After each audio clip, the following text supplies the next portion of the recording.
The giant hand of a titan above Wall Maria, humanity's outermost wall, ominously looms over the onlookers below, gaping in awe.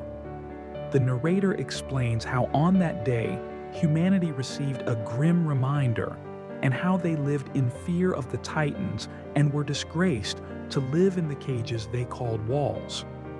Earlier that day, beyond the walls, the scout regiment are traveling through a forest when they encounter a Titan. The soldiers attempt to assault it in an effort to establish humanity's first base outside their own walls.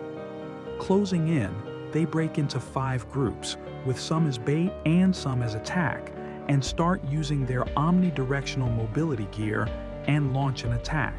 A child, Aaron Yeager, awakes from a dream crying. Mikasa Ackerman asks him why he is crying, but Aaron is unable to remember what he was dreaming about.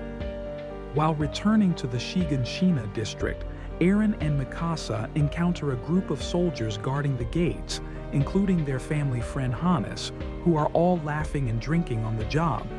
Aaron, voicing his concerns that the soldiers will not be ready in the event of an emergency, is reassured that the walls are 50 meters high, taller than any known Titan, and there has not been an incident in the past 100 years. After speaking his mind on the situation, with Aaron comparing their situation to that of a caged animal, Aaron and Mikasa continue on their way. Aaron expresses his desire to join the scout regiment in the future. Just as Mikasa starts to discourage him from that suicidal goal, bells begin to ring, signaling the scout regiment's return from a mission. The scout regiment returns. The scout regiment's parade through town leaves Aaron and other onlookers commenting on how so few have returned. One of them looks at a smiling Aaron and turns away in sadness. Soon after, a mother starts to look for her son, Moses, among the survivors, only to find that his arm was all that was recovered. Trying to rationalize the sacrifice, she asks if his death contributed to humanity, even if in a small way. Sadly, the commander says that their expedition accomplished nothing. As bystanders start to give their opinions about the deaths and the waste of tax money, Aaron retaliates by jabbing one of his firewood sticks at one of the complaining citizens. Mikasa quickly drags him away from the crowd and throws him against a wall, causing the firewood he had bundled on his back to scatter across the floor. Continuing the conversation she started earlier, she asks Aaron if he still intends to join the scout regiment after what they witnessed today. After a brief pause, Aaron asks Mikasa to help him pick up the wood. At the Yeager's home, Aaron and Mikasa join the dinner with Aaron's father, Dr. Yeager, and his wife Carla. Not long after their return, Dr. Yeager announces that he has to leave for a couple of days to see a few patients further in the interior. Against Aaron's wishes, Mikasa tells the family about his plans to join the scout regiment, leading to an enraged objection from his mother. His father asks why he wants to go into the outside world, and Aaron tells them he wants to know what is going on, and to pick up where others left off so their sacrifice would not be in vain. At this, Dr. Yeager says he must go. Aaron's mother asks him to talk some sense into him, to which he replies that human curiosity is not something one can restrain with a lecture. He then tells Aaron that upon his return, he will finally show him the room in the basement which he has kept secret. With his father gone, Aaron's mother insists that he must not join the scout regiment and that only a fool would do so. Aaron replies that to buy one's safety at the cost of living like cattle is even more foolish. With this, he runs off and Carla asks Mikasa to watch out for him. As Aaron runs, he sees his friend Armin Arlelt is being bullied by a group of boys who get angrier the more Armin uses reason. Finally, Aaron shows up, which seems to draw their attention off of Armin until they catch sight of Mikasa trailing behind Aaron, which causes a full retreat. Aaron offers to help Armin up to his feet, but Armin insists that he can stand on his own.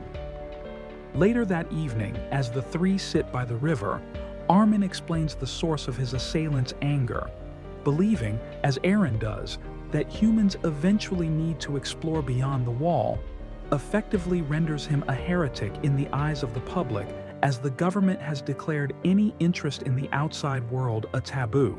The conversation then circles back to Eren asking Mikasa why she told his parents about his intentions to join the scout regiment. Armin concurs with Eren, wondering if humanity is truly safe with the walls. As soon as the words leave his mouth, the ground starts to shake and there is a loud noise, leaving the three worried about what happened. Running out into the open streets, along with some other civilians, Armin is the first to see it. The hand of a 60-meter Titan appears above the city's wall. People are watching shocked and curious, and just at that moment, the Titan begins to lift its leg, plunging it through the wall. The onlookers are thrown back, and the remnants of the crushed wall plummet into the city, crushing houses and squashing the townsfolk. As a horde of Titans forcibly enters the breach, the city turns into a panic-stricken area. Eren and Mikasa hurry through an already severely damaged residential area, hoping that their home is still intact. He sees that a boulder has landed on his house with his mother still inside. Finding her pinned under the rubble, he and Mikasa try to pull her out. The commotion of a nearby Titan adds more stress to the situation. Eren looks beyond the houses, seeing gigantic Titans prancing through the city, and attempts to pull the rubble over Carla. She insists that he take Mikasa and run. Eren, still struggling with debris, objects and continues his efforts. His mother then tells him that her legs were crushed by the rubble, so even if he manages to get her free, she will not be able to walk. Eren ignores her implications, yelling that he will carry her. In tears, Carla asks why he never listens to her. The argument is cut short when a Titan is seen moving closer to their position. After more pleading from his mother and the Titan still approaching, Hannes arrives. Carla begs him to take the children and run. At first, Hannes refuses, vowing to repay the debt he owes the family for all they have done for him. As he charges the Titan towering above the family homestead, he suddenly stops, horrified at the frightening appearance of this Titan. He withdraws his blade and runs, grabbing the two children. With Carla grateful and Eren protesting, Hannes makes a run for it. Carla covers her mouth, crying, silently begging for her children's return. Eren, looking behind on Hannes' shoulder, gasps as he sees the Titan move debris of the house away, eyeing Carla. The Titan grabs her, and Eren screams for it to stop. It breaks her back with its hands and devours her, blood spewing from its mouth.